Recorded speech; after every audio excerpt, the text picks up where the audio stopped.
Hello team, welcome back to today's lesson. I just want to take this opportunity to let you know how proud I am of all of you for your continued hard work and the excellent stuff that you're producing, so keep it up.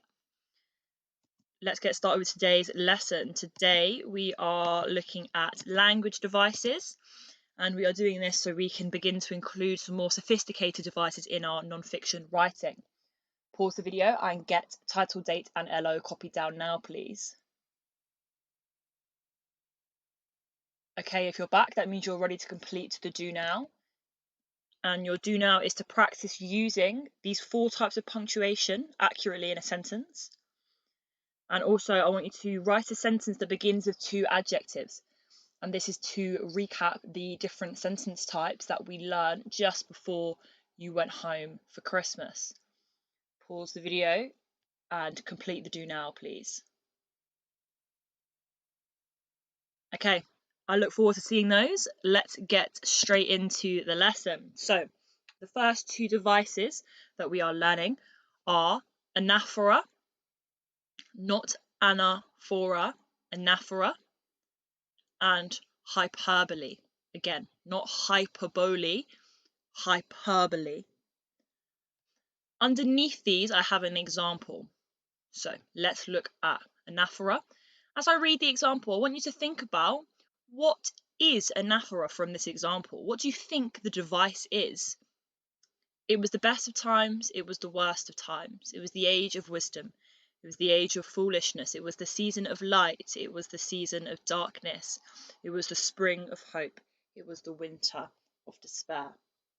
Okay, now let's look at hyperbole. Again, when I read this, think about what is hyperbole from this example. Well, now, one winter it was so cold that all the geese flew backward, and all the fish moved south, and even the snow turned blue. Late at night it got so frigid that all spoken words froze solid before they could be heard.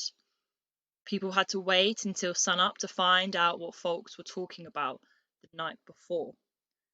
Okay, what I would like you to do now is from those examples, I want you to try and come up with a definition for each device. So you're going to want to write anaphora and then a definition, hyperbole, and then a definition. Please do not cheat. This is going to be good practice for you when you are given extracts and you have to identify methods and what they are and their impact. So try not to cheat with this, please. Have your best shot at writing a definition for each of these devices by pausing the video now, please. Okay, so you should have got your definitions of anaphora and hyperbole. Now let's look at 2 other devices. We have allusion and oxymoron. Okay, not illusion with an I, allusion, 2 different things. So let's look at these examples of allusion. The underlines will give you a little bit of a hint for these ones. The Cold War was back on when I told the kids we weren't going to the movies. You're a great writer, but you probably wouldn't be rubbing shoulders with Stephen King anytime soon. I enjoy helping people, but I'm no Mother Teresa. Okay, let's look at these examples of oxymorons or oxymoronic phrases. After a long illness, his death brought a heavy lightness to her shoulders. She didn't love often, but when she loved ferociously. Okay. Same again. Pause the video and use these examples to help you write a definition for each of these devices. Okay, now you should have your definitions for those 4 devices. Let's take a look and see how accurate you were. So, you might have something that's kind of along these lines, but not the same. So use your initiative when correcting these if you need to. So give it a tick if you got it right, give it a cross if you got it wrong. Make sure you are writing the correct definition if you feel like yours isn't accurate. So anaphora is repetition of a word or phrase, and it can be at the beginning of sentences or phrases, and that was clear in the example from earlier. Hyperbole is simply exaggeration, and this is actually a form of satire like we looked at last week. Allusion is probably the most challenging, and it's a reference to a well-known person or event that features qualities or characteristics of the subject matter. So, for example, in Frankenstein, there's a lot of allusions based around kind of Satan, because Satan and the creation, are said to have the same qualities, or they share some qualities. And an oxymoron is a contradiction of terms. So we had like loving ferociously, or for example, when we look at Romeo and Juliet, we have brawling love and loving hate. They are oxymorons. So pause the video now and write these definitions if you need to. Okay, you should have got those written down or made any corrections that you need to. Let's move on. So we are going to read this paragraph for non-fiction, and as we go through it, I want you to keep an eye out for the devices that we have just gone through and where they are used in the paragraphs, and then you are going to copy them down. Let's read it first together. How can anyone living in London be bored? It is phenomenal, it is incredible, and it is spectacular. Listen to what I did last weekend. So this phrase here obviously indicates that this is an anecdote. My sister, a firecracker of an 8-year-old who lives and breathes adventure, threw herself onto the sofa next to me and declared she was bored. She usually acts like Scrooge, so this was a startling change in attitude. Infected by her enthusiasm, I jumped up and we headed for the tube. 30 minutes later, we were standing on the banks of the River Thames, surrounded by a sea of eager faces and strange accents. We dived into the waves of tourists as we visited Trafalgar Square, Covent Garden, and Oxford Street. By the afternoon, we were washed up in the Science Museum, playing with dinosaurs, ogling at the planets, and marvelling at the wonders of the brain. We called home at nightfall, refreshingly exhausted by the many sights the city had given us. Obviously, then, living in London is a torturous experience which offers no respite from the dull monotony of life. Okay, I have used anaphora, hyperbole, allusion, and an oxymoron in this paragraph.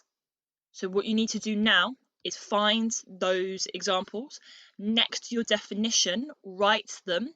So in your books you have a definition and then you have a solid example that you can refer back to. Your challenge is, can you find the example of sarcasm? And you can also jot this down as an example in your books too. Pause the video and complete this task now, please.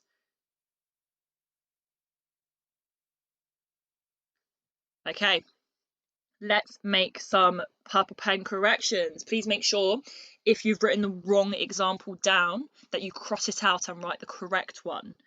Okay, so it is phenomenal, it is incredible, and it is spectacular is anaphora because each phrase starts with the same 2 words. Firecracker of an 8-year-old who lives and breathes adventure is hyperbole. It's an exaggeration. She usually acts like Scrooge is an allusion, referring to the character Scrooge from Christmas Carol. Our example of an oxymoron is refreshingly exhausted. They are exhausted, but it's refreshing because they're usually bored. And then we have our example of sarcasm at the end. And this is a really interesting use of sarcasm because you're reinforcing your argument that London isn't boring by using sarcasm. So that's a way that you guys can switch up your final sentences in each of your paragraphs and add some satire. Pause the video and make any corrections that you need to now, please. Okay, if you're back, that means you are ready to complete the final task. Could you please write this title into your exercise book? Pause the video and do that now for me. Okay, if you're back, that means you're ready to move on. So what I would like you to do is to use the checklist on the next slide, which I'll move to in a minute, to plan a non-fiction response to this question.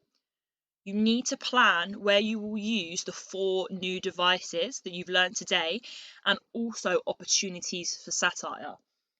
They don't have to be in the same paragraph. I would recommend that you spread them out So you might want to use anaphora in your scenario, you might want to use hyperbole in your anecdote, you might want to use allusion in your counter argument, whatever. There's no rhyme or reason, but you do need to use the 4 new devices. And when I'm looking at your plan, I will see if I can see those, and also opportunities for satire, so sarcasm, irony, all of those things. So let me switch on. These are the 6 paragraphs, and these are the checklists that we have been using in lessons to write our non-fiction pieces. Remember, you're doing a bullet point plan. There should rarely be any full sentences, just ideas. As you can see, I haven't included where you should use the new devices or satire. That is entirely up to you, but please make sure that they are used accurately and for impact. So I recommend that you pause the video now and complete your plan. You can rewind if you need to for any reason.